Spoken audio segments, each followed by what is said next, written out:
Previously on Alecia at Home.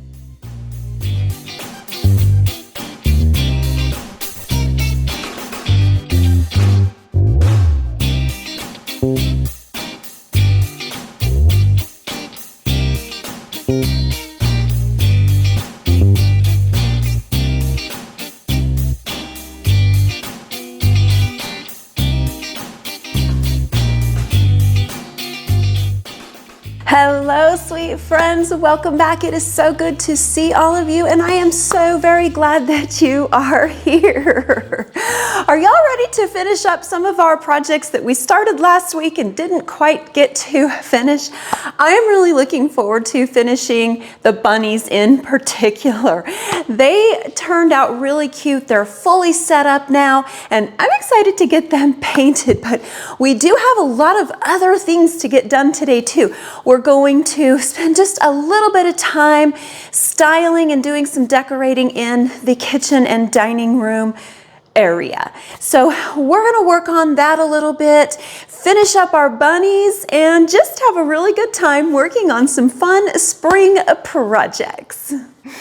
Alrighty friends, so the very first thing that I want to tackle today is to get our bunnies all painted. I'm looking forward to finishing them. I'm excited about finishing them and just bringing them all together. It was a fun process working on these, shaping them, molding them, putting the clay, the air dry clay on, and honestly, I couldn't be any more pleased with how well they turned out, especially because there were some moments in the process where I really did want to give up. It was very challenging to my patience in the way that it took a really long time to make those bunnies. In total, it was about 10 hours from start to finish, you know, cutting out the pattern and then getting the molds made and then getting the clay put on. And so that was about a 10-hour process, and now we're going to paint them. The painting part, though, is going to go a lot faster. So let's go get our bunnies painted and get them finished up so we can go style them in my sitting room. I am really excited to get these bunnies painted. I did get a few little cracks on these when they set up and cured, but they were such tiny cracks that I didn't really worry too much about it because we can just fill that in with paint. So if y'all missed the construction of these bunnies, we did these together last week. And I will have that full episode listed in the description box for y'all. So if you did miss how we constructed these, you can go back and take a look at that. This one did have a pretty big crack in the back, so I filled it in with a little bit of drywall mud, let that dry, and then sanded it really, really good. So now these two little guys are ready for some paint.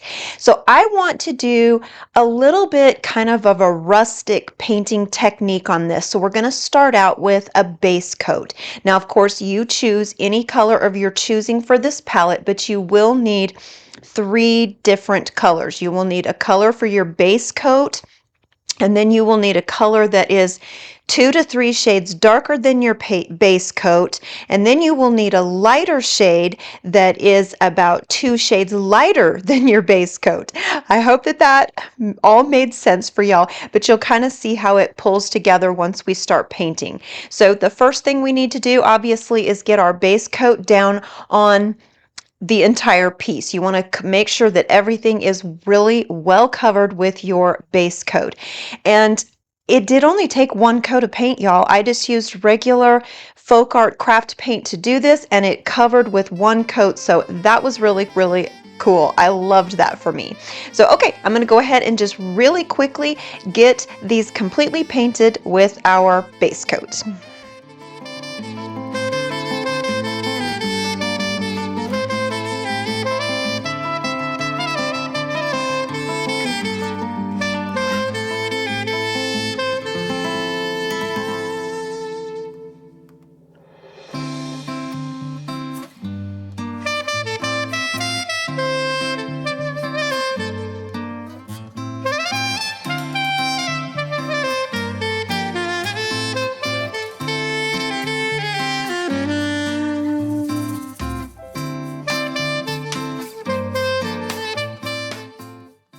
So I now have both bunnies completely painted with the base coat. Let that fully dry, and now we're going to come in and start doing some dry brushing over this entire piece. So this is where color number 2 is going to come into play, and you do want this shade to be about 2 shades darker than your base coat. The trick here is to make sure that you are using a very, very dry brush. So when I am dry brushing a piece, I like to just dip the tips of my bristles. I don't let paint get all over the whole brush. I just dip the tip, and then I wipe any excess paint off on my paper towel, and then just gently start dry brushing the entire piece. Because of the texture on this, I found that it did work best to go in more of an up and down motion and then come back and do a side to side type motion, just to make sure I got all the nooks and crannies filled in. The object here, though, is to not fully cover our base coat. We just want to put enough of this second color on to fully cover, but let a whole lot of that base coat shine through. So I'll go ahead and do that over the entire surface, and then we'll move on to color number 3.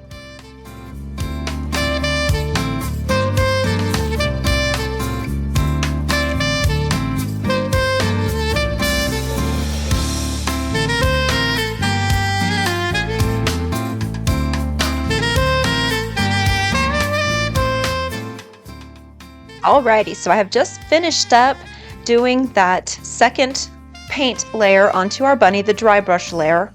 And now I'm going to come back in with a light color, and you want this third color to be a couple shades lighter than your base coat. And we're going to do that same exact technique. We're going to dry brush all over the entire surface. Now, we want to make sure that when we're doing this, we're not fully covering up that darker shade that we have. We want some of the initial base coat to peek through, and we want some of that second coating, that second layer of paint, to shine through as well. And what this does is it just kind of gives it this really cool aged effect in an easy way. I think this is the easiest way to get that rustic aged effect. And if you don't care for this look, then you could just paint your bunny one solid color and it would be done and perfect. I just happen to like that, I just happen to like this kind of aged found look on my ceramic pottery pieces. So that's all I've done here is with that third layer, I just came in with a very dry brush and I go over the entire surface. Now, there were some places on this where I felt like I kind of covered up that second layer a little too much. So I came back in, dry brushed a little of that on, let it dry for just a little bit, and then touched it up a little with our third paint color.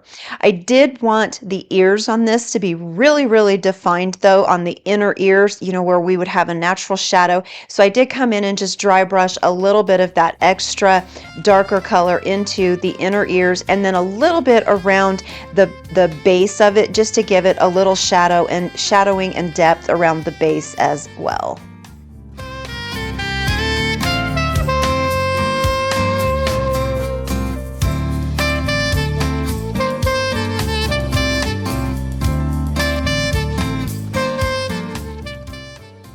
Oh, y'all, I am loving how these turned out. I have to admit, I am feeling really rather impressed and proud of myself for pulling this off, because if you think about where we started with this compared to where we ended, it really is a project to be proud of. Well, y'all, I have to say I am very pleased with how well our cute little bunnies turned out. I think they look so cute. I love the little one especially. I think the little one is my favorite. And I think that he looks really cute sitting on the mantle here with the flowers and a little bit of the greenery. I'm liking it. I'm liking it a lot. I would love to have put the big one up here with it, but the big one is just a little bit too big to go up here. So I'll have to find a different place in the sitting room for our bigger bunny to be. So, but up here, I'm really liking this one. Y'all are gonna have to let me know your thoughts on how these turned out. I personally think they look really, really good. And while I am standing at the mantle, y'all, let's talk about this floral piece that we worked on last week, and we sat up here, styled the mantle with this. So many of you have asked me about how I did this. And because I know last week in the video, I went through that entire process really fast. So I have gone ahead and put together just a brief little tutorial on how I did this, and I will go ahead and insert that right here. So the very first thing that I did was draw my flowers onto the canvas. The canvas size that I used here is a 24 by 36 inch canvas. And I do get my canvases at Hobby Lobby because I like the prices there the very best. Then after my flowers were traced onto the canvas, I literally just came in with some drywall mud and started placing it into each of the petals individually. I started out by using my artist knife here to kind of spread the drywall mud out so that it wasn't super thick but not real thin either, because I did want a whole lot of texture here. Once I got the petal almost fully covered in with the artist knife, I come back in with a damp brush, and I did make sure my brush was damp, not soaking wet, and just started spreading the mud out to fully cover the whole entire petals. Now this mud is actually really easy to work with, and I did find that if you kind of just go in little circular motions, the mud just kind of naturally started to move across my canvas, and I was able to get all the petals filled in clear out to the very edges of my drawing. This wasn't too difficult to do, honestly. I think the most important step to remember here is to just keep your brush slightly damp and clean it frequently so that you don't get a buildup of drywall mud on your brush, because that does make it a little harder to spread around.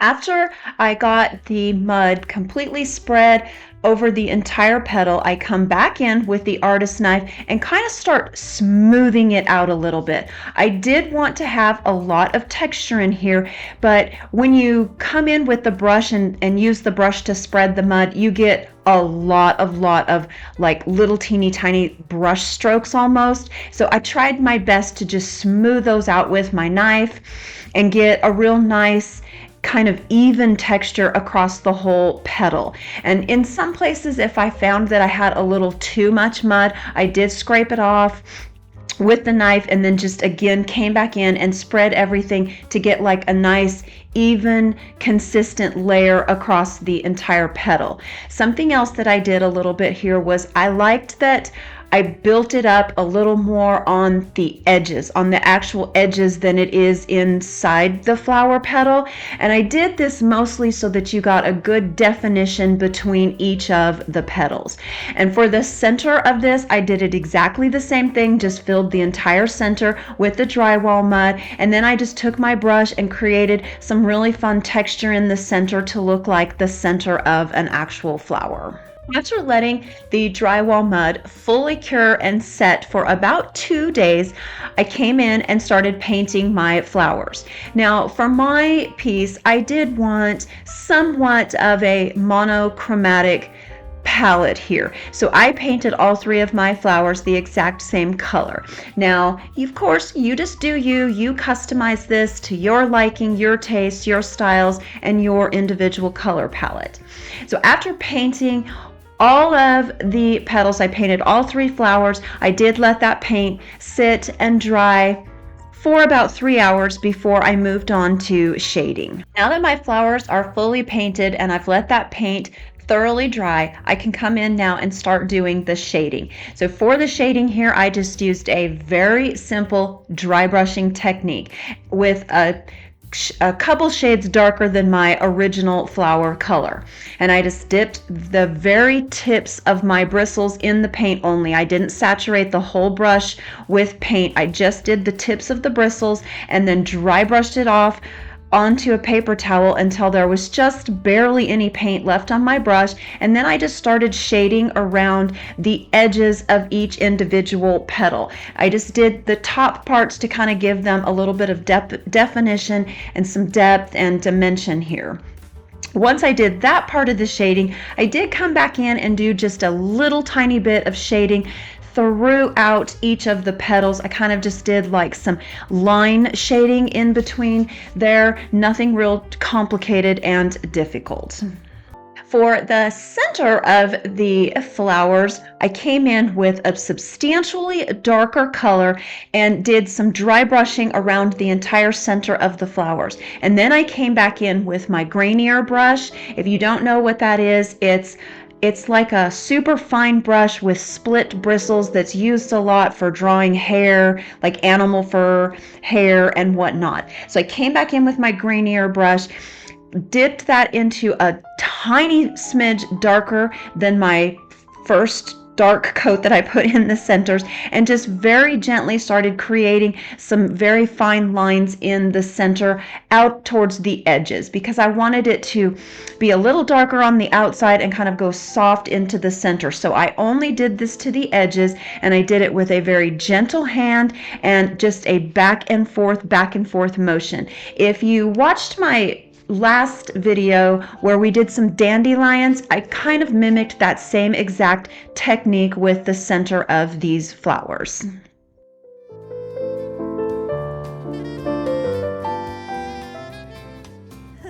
Okay, yeah. I really hope that that little brief tutorial helped answer a lot of the questions that y'all had for me last week. I truly did not expect that piece to get as much attention as it did, so I apologize for not having more of the how-to in last week's episode, and hopefully this little segment that I showed y'all was helpful and gave you a little bit more insight on how I put it together. Okay, so now we are going to go ahead and move into just doing some decorating in my dining room and my kitchen. I'm not going to make it as long and drawn out as I did last week. I think I will just show y'all how I do everything, how I place things, and why. So let's jump into a little more early spring decorating. Let's start with the dining room table. I've pulled a couple of pieces out of my decor closet that I thought would be really pretty for the spring, and I might just play around. I might not use all of the pieces. I might use them all. I might only use one, or I might only use two. I'm not sure. So let's just go play and work on creating a fun centerpiece for the dining room table. These are the pieces that I have pulled that I thought would look nice on the dining room table. This vessel here is one of my favorites for springtime just because I like the lighter color palette in it. So, and for greenery, I thought these fun, oh goodness, what are these called? Thistle. I thought this thistle would be kind of fun in here, and so what I did to add the thistle to this vessel is I just started with 5 stems and kind of just placed them around the perimeter of the outside of the vessel, and then I just came in with one of these real fun greenery pieces for the middle. And I kind of like how it's looking, you know, flowy and a little bit on the wispy side of things. So I will go ahead and place this just slightly off center on the dining table. Then I've got these fun little wooden plates. I do love to use wooden elements. I think wooden elements just add a lot of warmth and a lot of depth and character to a space. Then I also have this cute little bowl full of some of our fun bowl filler that we actually created together last week that I thought we would maybe just sit right there. So now I put the pieces out, and what I like to do is just kind of step back, take a look at it, and see if I like it. Sit with it for a few minutes, and if anything needs to be tweaked, that's what I usually do. That's just all part of my process when decorating. But right now I'm actually kind of liking it. I think it looks okay.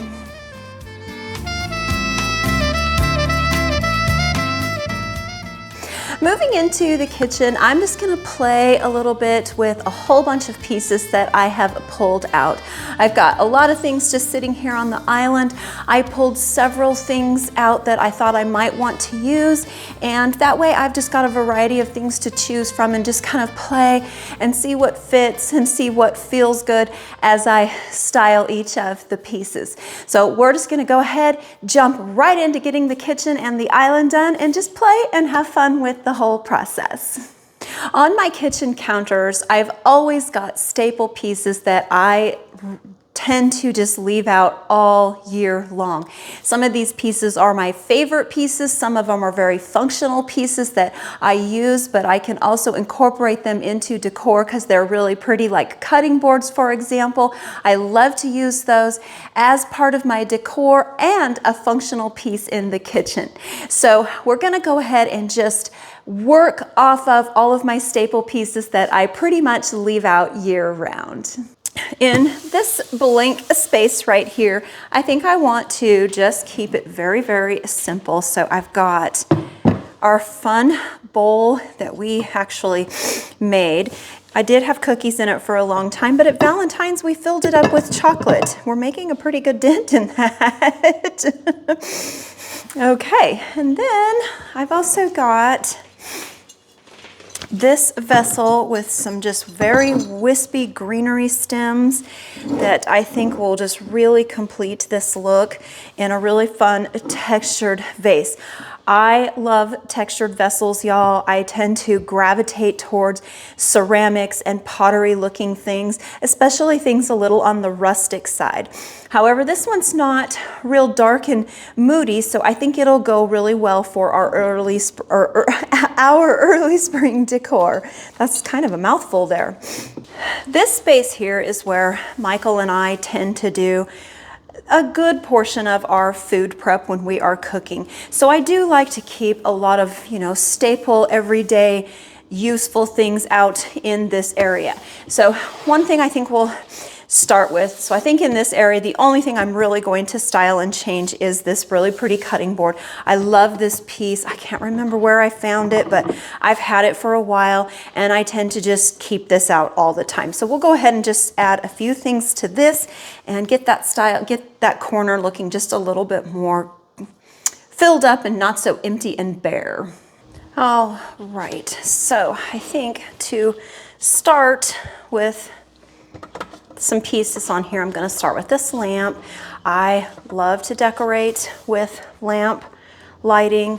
I just feel like it's a lot less sterile than overhead lighting, so I do like to have a lot of lamps around because it just makes for so much cozy, such a far more cozier light. And then because we use these all the time, I am going to add them to this board as well, although it might be kind of time to clean that out because it's looking a little full.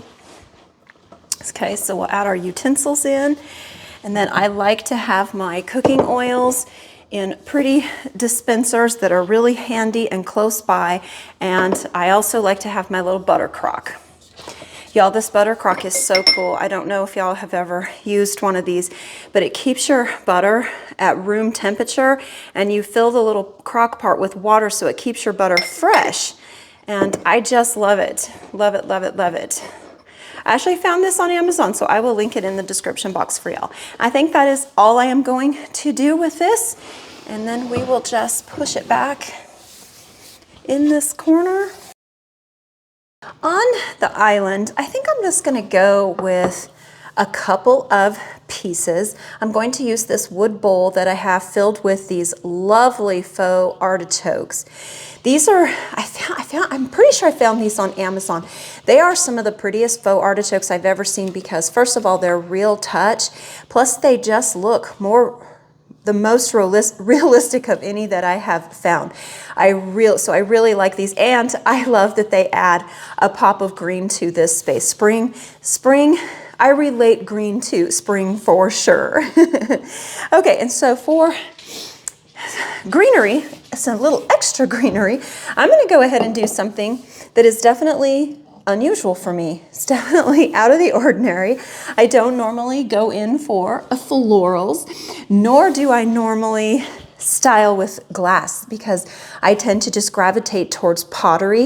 I just love that, you know, the way pottery just feels in a space. But I had this in my stash, so I thought we would go ahead and use it. And I did want something with a very low profile here because I like to keep the sight lines on my island open into our main living concept. That way, if someone's sitting in the sitting room and another person is in the kitchen, our sight lines are open so that we can have conversation without something distracting us. So I did want to use something with a low profile here. And I'm really liking the green. I don't know how long this will sit here. I think I'll sit with it for a couple of days and see how I end up liking it, because like I said, it is a little bit different for me. But for now, I'm really liking it, and I'm especially loving the splashes of green. Alrighty, friends. Well, we got the kitchen and the dining room all styled and decorated for early spring. And it is feeling so good in here. I am loving all these subtle splashes of spring that we have scattered throughout my main living space here. Everything is just feeling so cheery and so bright. It makes me feel happy. Y'all will have to let me know, out of all the things that we accomplished today, what stood out the most to you?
Well, friends, that pretty much wraps it all up. I had so much fun working on all of our projects these last couple of weeks.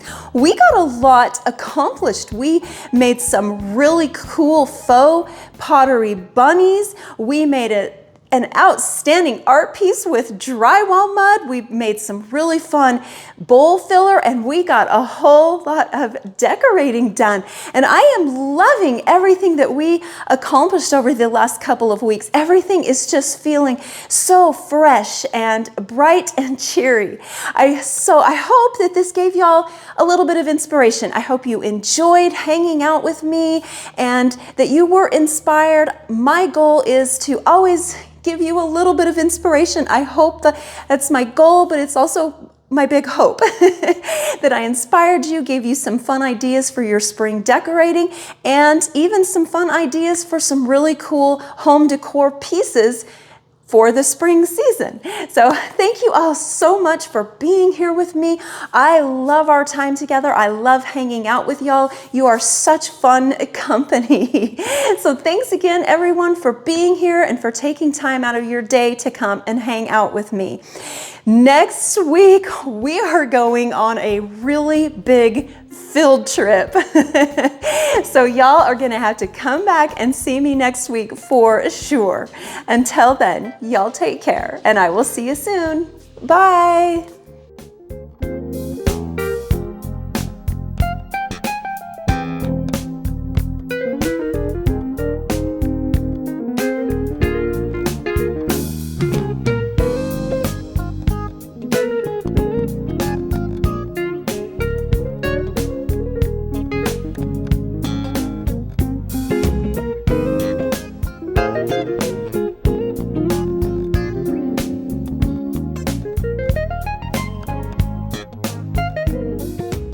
Whoa, okay, that was terrible.